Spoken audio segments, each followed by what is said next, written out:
सभापति महोदय, आइए अब भविष्य की ओर देखें। हमें एक समृद्ध, स्वावलंबी और स्वाभिमानी भारत का निर्माण करना है। हम इस दिशा में चल पड़े हैं। हम इस दिशा में आगे बढ़ेंगे। सफल राष्ट्रों की पंक्ति में हमारी गिनती होने लगी है। हमें रुकना नहीं है, गति को और तेज करना है।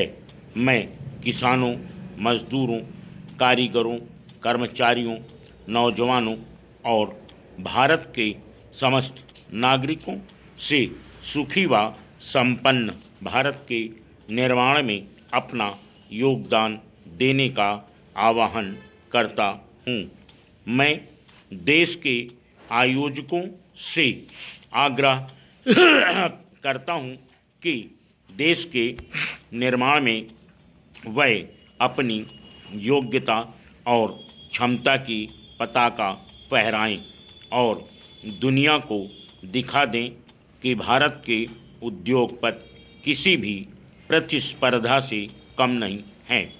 मैं अनिवासी भारतीयों से अपील करता हूं कि वे इस महान उद्देश्य में अपना भरपूर योगदान दें। मैं भारत के वैज्ञानिकों और इंजीनियरों से आग्रह करता हूं कि वे ज्ञान विज्ञान के नए क्षितिज को छूकर अपना और अपने देश का नाम रोशन करें।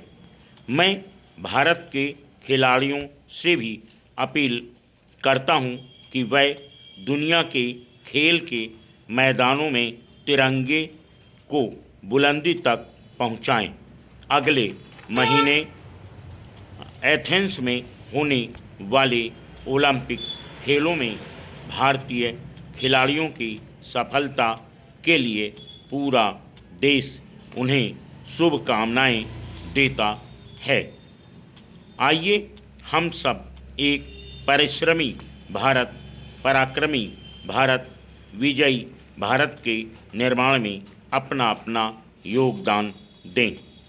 यानी हम एक होकर चलें, मिलकर चलें, सबको मिलाकर चलें। आजकल के इस वैज्ञानिक युग में भी कृषक वर्ग मौसम से संबंधित की गई वैज्ञानिक भविष्यवाणियों को प्राथमिक नहीं मानते तथा वे अपनी पुरानी परंपरागत शैली से हवाओं के रुख के आधार पर तथा बिजली चमकने से ही वर्षा का अंदाज़ा लगा देते हैं तथा उनके अनुमान सही निकलते हैं। पूर्व में वास्तुशास्त्र के आधार पर निर्मित भवन आज भी अक्षुण्ण हैं तथा इनमें रहने वाले व्यक्ति प्यार, प्रेम एवं भाईचारे से रहते हैं। आज इसके विपरीत हम सभी की नज़र में हैं। वायुमान का उल्लेख रामायण में मिलता है। अर्जुन के तीर आजकल की मिसाइल हैं। संजय द्वारा धृतराष्ट्र को महाभारत का अंग्रेजी आंखों देखा हाल टीवी एवं रेडियो है। पहिए की जानकारी से ही आजकल के वाहन चलायमान हैं। मात्र गुरु की प्रतिमूर्ति से एकलव्य ने अर्जुन से भी ज़्यादा शिक्षा प्राप्त कर ली। सागर में पत्थर तैराकर भगवान राम लंका पहुंच गए थे। नेक्स्ट महोदय, भारत अब परमाणु हथियारों से संबंध एक देश है। यह एक सच्चाई है, इसे कोई नकार नहीं सकता। हमें इसके लिए किसी से प्रमाण की आकांक्षा नहीं है। यह कोई ऐसा स्तर नहीं है जो कोई दूसरा हमें दे सकता हो। यह वैज्ञानिकों और इंजीनियरों द्वारा देश को सौंपी गई एक अक्षय निधि है। मानवता के छठे भाग से वासित इस देश का यह अधिकार है। हमारी बढ़ी हुई इस शक्ति ने हमारी जिम्मेदारी को एहसास को और बढ़ा दिया है।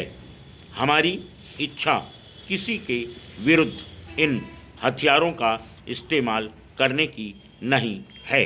हमारी इस शक्ति किसी देश को धमकाने के लिए नहीं है। ये हथियार आत्मरक्षा के लिए हैं। ये हथियार यह सुनिश्चित करने के लिए हैं कि कोई दूसरा भारत को परमाणु हथियारों द्वारा डरा धमका नहीं सके। हम किसी के साथ हथियारों की होड़ में शामिल होना नहीं चाहते।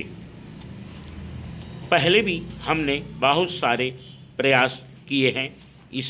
हमें इस बात का दुख है कि परमाणु हथियारों से लैस अन्य देशों ने इन प्रस्तावों के बारे में कभी रचनात्मक प्रतिक्रिया नहीं व्यक्त की।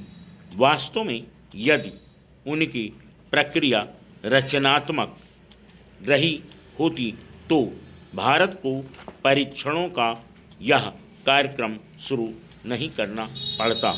हम परमाणु हथियारों के समापन के लिए विश्वव्यापी समझौता वार्ता शुरू करने के लिए बढ़ चढ़कर प्रयास करते रहे हैं और करते रहेंगे। परमाणु हथियार सम्मेलन के आयोजन से उसी प्रकार इन हथियारों को समाप्त करने के बारे में समझौता किया जा सकता है, जैसा कि महाविनाश के जैव हथियार और रसायन हथियारों के समापन के लिए विश्वव्यापी समझौते किए जा सके। भारत परंपरा से एक ऐसा देश रहा है जिसका दुनिया के प्रति दृष्टिकोण बेहद खुला रहा है। बहुराष्ट्रवाद के प्रति हमारी प्रतिबद्धता का अनुमान संयुक्त राष्ट्र संघ जैसी संगठनों में भारत के सक्रिय योगदान से ही लगाया जा सकता है। इस प्रक्रिया पहले की तरह जारी रहेगी। हाल के वर्षों में शुरू की गई आर्थिक उदारवाद की नीतियों से इस क्षेत्र और विश्व के अन्य देश से हमारे संबंध बढ़े हैं। मेरी सरकार इन संबंधों की ओर गहरा तथा मजबूत बनाएगी। हमारी परमाणु नीति आत्मनियंत्रण और खुलेपन की रही है। हमने न तो 1974 में किसी अंतर्राष्ट्रीय समझौते का उल्लंघन किया था और न 1997 में किया है। 1975 में अपनी क्षमता के सफल प्रदर्शन के बाद हमने 24 वर्षों तक अपने को नियंत्रण में रखा। Full stop.